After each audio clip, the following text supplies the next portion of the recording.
देसी math third पर, ठीक है।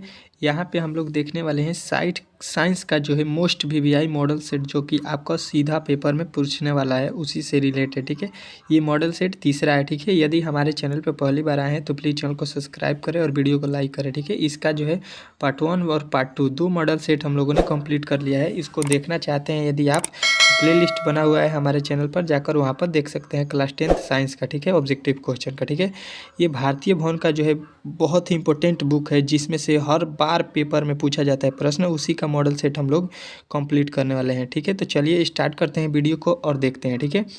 चलिए पहला प्रश्न आपके सामने यहाँ पे आ चुका है। देखिए आपके सामने यहाँ पे पहला प्रश्न क्या पूछ रहा है।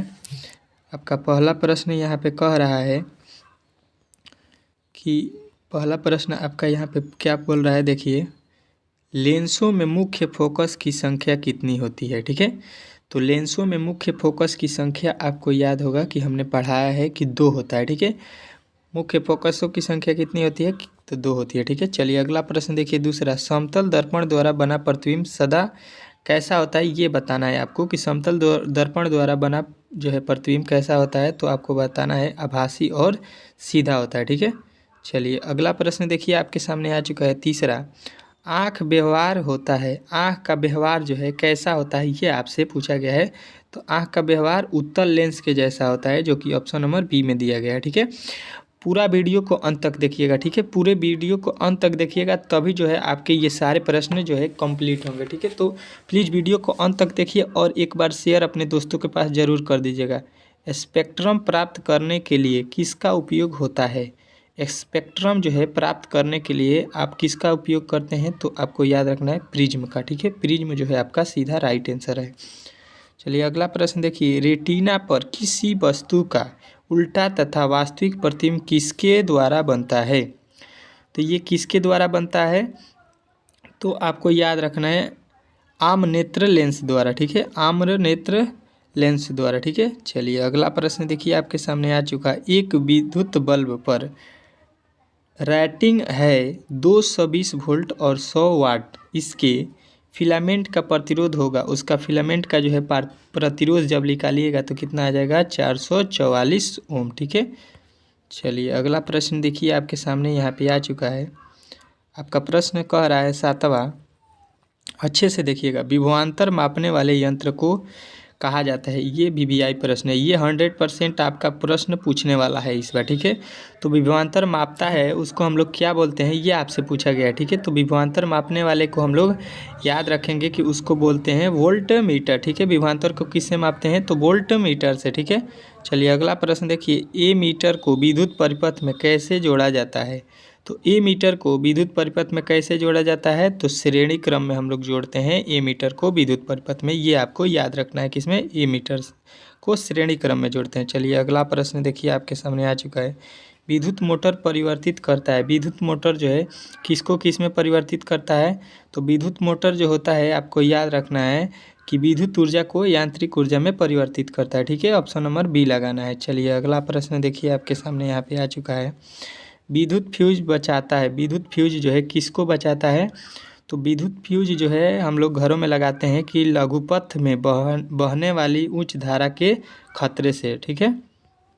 चलिए अगला प्रश्न देखिए आपके सामने आ चुका है, विद्युत धारा उत्पन्न करने की युक्ति को हम लोग क्या बोलते हैं, ठीक है। तो विद्युत धारा जो उत्पन्न करता है उसको हम लोग क्या बोलते हैं, जनित्र, ठीक है। जनित्र से विद्युत धारा उत्पन्न होता है, ठीक है। चलिए अगला प्रश्न देखिए 12 नंबर, ऊर्जा के सभी रूपों में अनंत स्रोत किसे माना जाता है।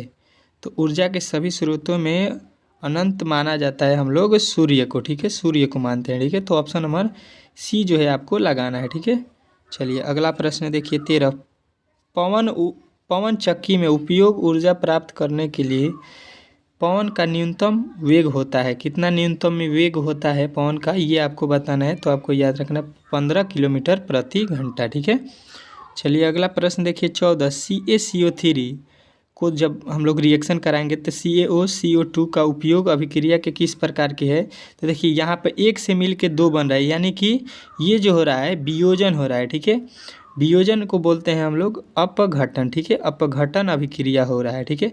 संयोजन होता कब, जो ये दोनों अभिक्रिया इधर होते हैं, उसके मिलकर ये बन जाता है, तो इसको हम लोग बोलते हैं संयोजन, कि दो से मिलके एक बना है, ठीक है। इसका अपोजिट तो वियोजन बोलते हैं, ठीक है। अगला प्रश्न देखिए, श्वसन किस प्रकार की अभिक्रिया है? श्वसन जो है कैसी अभिक्रिया है, ये आपसे पूछा गया है। तो श्वसन आपको याद रखना है उपचयन अभिक्रिया है, ठीक है।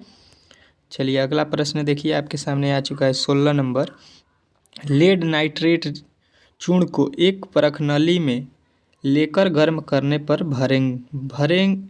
भूरे रंग का धुआं उत्सर्जित होता है। यह धुआं कैसा किससे निकलता है, ये आपसे पूछा गया है। तो ये जो धुआं होगा ये NO2 का होगा, ठीक है। NO2 का जो है धुआं होगा, ठीक है।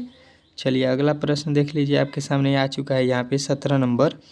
कह रहा है निम्नलिखित में से कौन लवण है? लवण जो है आपको बताना है, इसमें कौन जो है लवण है, ये आपसे पूछा गया है। तो K2SO4 जो है आपका इसमें लवण है, ठीक है। चलिए अगला प्रश्न देखिए 18। कठोर जल को मृदु बनाने के लिए सोडियम के किस यौगिक का उपयोग किया जाता है? तो सोडियम के जो है आपको याद रखना है कि सोडियम कार्बोनेट का जो है हम लोग यूज करते हैं, ठीक है। चलिए अगला प्रश्न देखिए, लोहे की परमाणु संख्या है। लोहे की परमाणु संख्या जो है आपको बहुत ही इंपॉर्टेंट प्रश्न है, ये बार बार पूछता है, ठीक है। तो आपको याद रखना है कि परमाणु संख्या जो है इसका 26 होता है, ठीक है। चलिए अगला प्रश्न देखिए 20 नंबर। जस्ता और तनु हाइड्रोक्लोरिक अम्ल की अभिक्रिया के फलस्वरूप निम्नलिखित में से कौन सा गैस बनता है? तो इसके जब अभिक्रिया कराएंगे तो कौन सा गैस बनेगा? तो आपको याद रखना है H2O गैस, ठीक है। चलिए अगला प्रश्न देखिए, आपके सामने यहाँ पे आ चुका है। क्या कह रहा है आपका अगला प्रश्न 21 नंबर। निम्नलिखित में से कौन अधिक अभिक्रियाशील है? इसमें कौन सबसे अधिक अभिक्रियाशील है, ये आपसे पूछा गया है। तो आपको याद रखना है Cu जो है इसमें सबसे अधिक अभिक्रियाशील है, ठीक है। चलिए अगला प्रश्न देखिए, विद्युत अपघटन में इलेक्ट्रॉन मुक्त होता है। तो विद्युत अपघटन में इलेक्ट्रॉन जो है किस पे मुक्त होगा? तो आपको याद रखना है ये जो होता है एनोड पर मुक्त होता है, ठीक है। इलेक्ट्रॉन जो है एनोड पर मुक्त होता है। अगला प्रश्न देखिए, आपके सामने आ चुका है। हाइड्रोकार्बन है, हाइड्रोकार्बन कौन है इसमें से, ये आपको बताना है। तो आपको याद रखना है हाइड्रोकार्बन जो है C6H12O6 है, ठीक है। चलिए अगला प्रश्न देखिए, आपके सामने आ चुका है। COOH अभिक्रियाशील मूलक को क्या कहते हैं? तो COOH अभिक्रियाशील मूलक को हम लोग याद रखेंगे, बोलते हैं अम्ल, ठीक है। अम्ल जो कि ऑप्शन नंबर C है वही राइट है, ठीक है। अगला प्रश्न देखिए, आपके सामने आ चुका है। आवर्त सारणी में किस वर्ग में ऊपर से नीचे आने पर तत्व के धात्विक गुण है?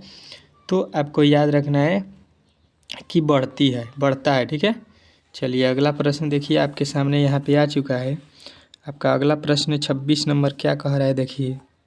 आवर्त सारणी के प्रथम वर्ग के सदस्य, आवर्त सारणी के प्रथम वर्ग के सदस्य कौन है इसमें से? तो क्षारीय धातु जो होते हैं वो प्रथम वर्ग के सदस्य, ठीक है। सारणी के प्रथम वर्ग के सदस्य हैं। अगला प्रश्न देखिए, कृत्रिम वृक्क किन अपशिष्ट उत्पादकों को रुधिर से अवरोह द्वारा पृथक करता है? तो ये आपको याद रखना है कि ये होता है नाइट्रोजन, ठीक है। नाइट्रोजन करता है, ठीक है। चलिए अगला प्रश्न देखिए, आपके सामने यहाँ पे आ चुका है। कह रहा है आपका 28 नंबर प्रश्न, भोजन का पाचन किस प्रक्रिया का अभिक्रिया है, ठीक है। प्रकार का अभिक्रिया, भोजन का पाचन जो है किस प्रकार का अभिक्रिया है, ये आपसे पूछा गया है। तो ये उपचयन है, ठीक है। भोजन का पाचन करना जो है वो उपचयन अभिक्रिया होता है। अगला प्रश्न देखिए, प्रकृति में ऑक्सीजन का संतुलन कैसे बना रहता है?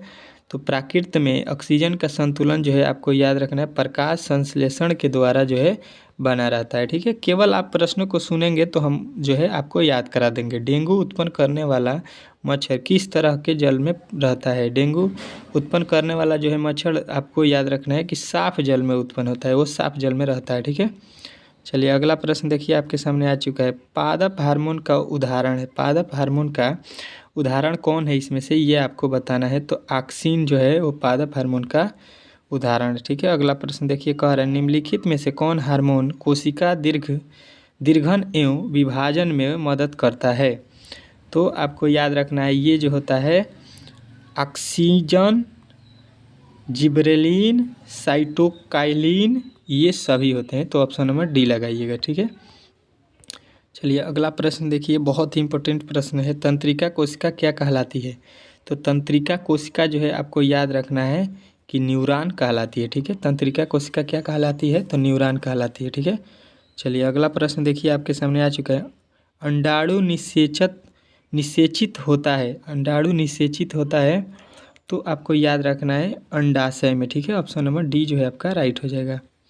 चलिए अगला प्रश्न देखिए, कह रहा है मानव मादा में जनन तंत्र का भाग नहीं है।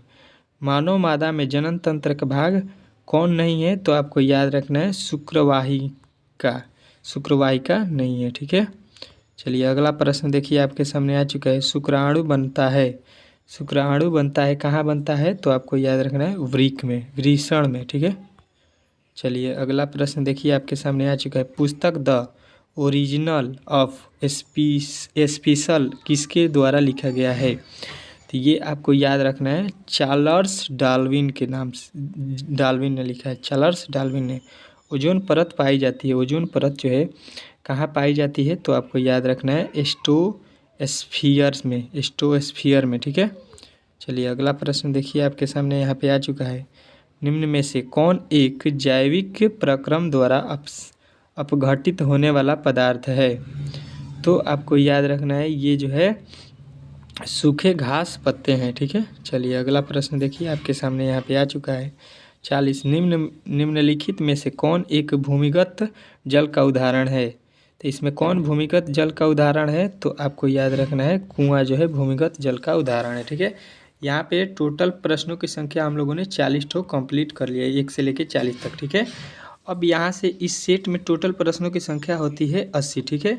तो 80 ठो प्रश्न देखने के लिए आपको क्या करना होगा कि थोड़ा वेट करना होगा, और हमारे चैनल पर पहली बार आए थे तो प्लीज़ चैनल को सब्सक्राइब कर लीजिए, ताकि मैं अगले वीडियो में जो है 40 ठो प्रश्नों को कंप्लीट कराऊंगा। तो आप लोगों को सीधा सीधी वो वीडियो आपके होम पेज पर चला जाएगा, नोटिफिकेशन चला जाएगा, अगर वीडियो को ऑल कर दीजिएगा तो, ठीक है।